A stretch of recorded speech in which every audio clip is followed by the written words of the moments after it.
There we are.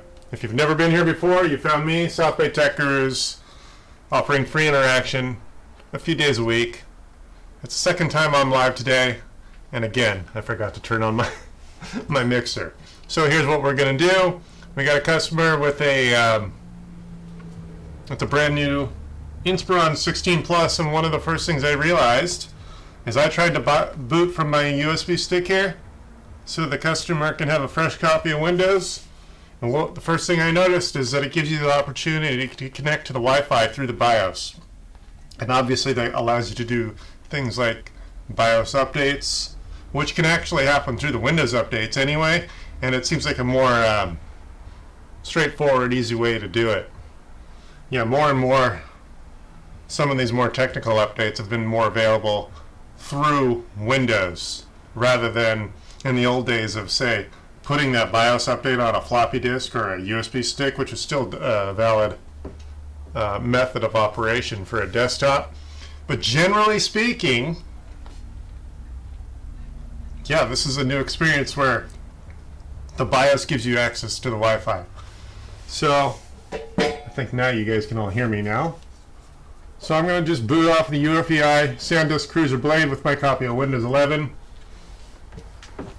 And boot, enter, there we go. So I told it to boot off of the USB stick with Windows 11. And here we go. If you've never been here before, I'm just an IT guy from Los Angeles offering interaction for anyone who wants it 3 days a week or more if it makes sense. It's been January's a slow week. I've been a slow month. So I don't have a whole lot anticipated for the week, especially the second half of the week. It's a Thursday. So it's still trying to boot off of this memory stick that has Windows 11 on it. There, that's a little easier to hold.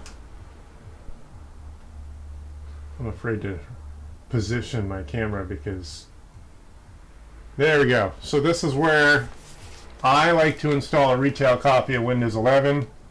I'm just going to hit next. Oh, that's right. Because this is a brand new machine, I'm anticipating having to get the driver for the SSD. Let's just see if I have to go that route. That may or may not be the case. I've had to do that with some Dells and some HPs, with the later hardware, with the SSDs. They don't necessarily populate without a third-party drive. Well, it's not third-party, but you have to sometimes go directly to Dell's website. Yeah, so in this case, I'm actually going to get off the air and get this taken care of. You can't see how white it is. Yeah, it's so white and washed out you can't see what's going on. But essentially, I have to go get the driver. Oh, you know what? Let's see if this memory stick, because I've done this job. Let me go load driver. Let's go to browse and see if this memory stick. Yeah, this memory stick does not have a Dell folder. I would have created that. So there we are.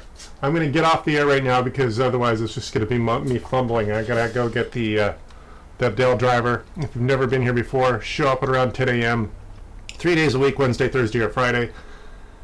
Maybe later, if I have something interesting like now, I'm going to go through the motions of installing Windows 11 on this machine. And apparently I have to install manual driver support so that we're good. So